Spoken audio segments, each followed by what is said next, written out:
Nous sommes en l'an 2000, alors que les fidèles de la paroisse Sainte-Marie de Mayotte-Limé, comme des orphelins, souffraient de l'absence des religieuses depuis le départ des sœurs de la congrégation des filles de Marie et Joseph qui sont en Mémé aujourd'hui.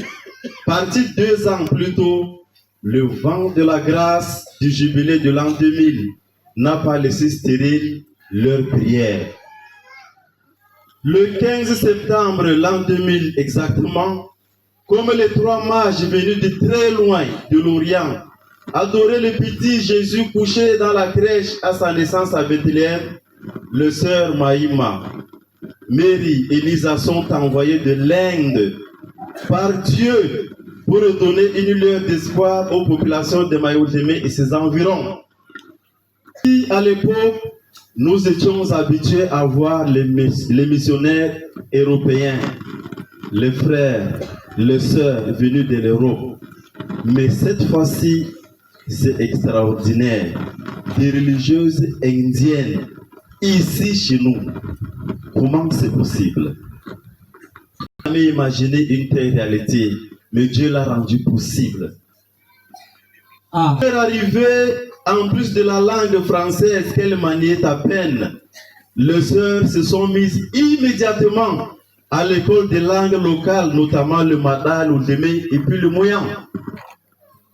Ceci afin de mieux communiquer et communier avec les populations locales.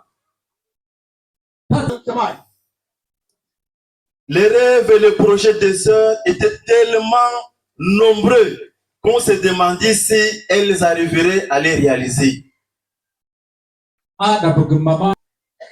De l'an 2000 à 2025, un quart de siècle après votre arrivée, chère sœur, au Cameroun, et plus précisément à Mayotte-Limé, personne n'oserait se dire capable de dresser une comptabilité exhaustive des fruits de votre engagement et de l'œuvre missionnaire immense que vous avez accomplie avec foi, amour, humilité et simplicité.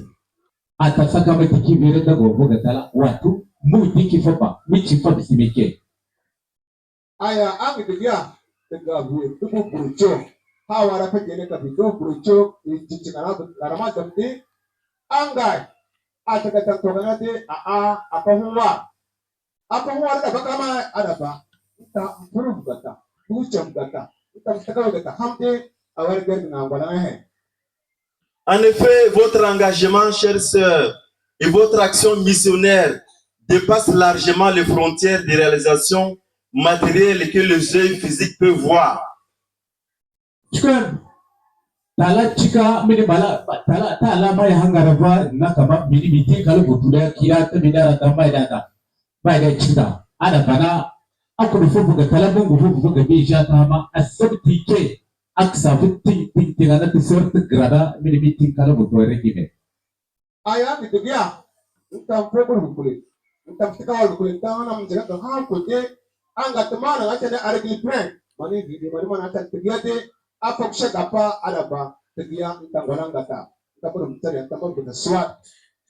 Oui, vous avez beaucoup œuvré pour les écoles maternelles, primaires et secondaires, pour la promotion humaine en général et en particulier celle de la femme et de la jeune fille.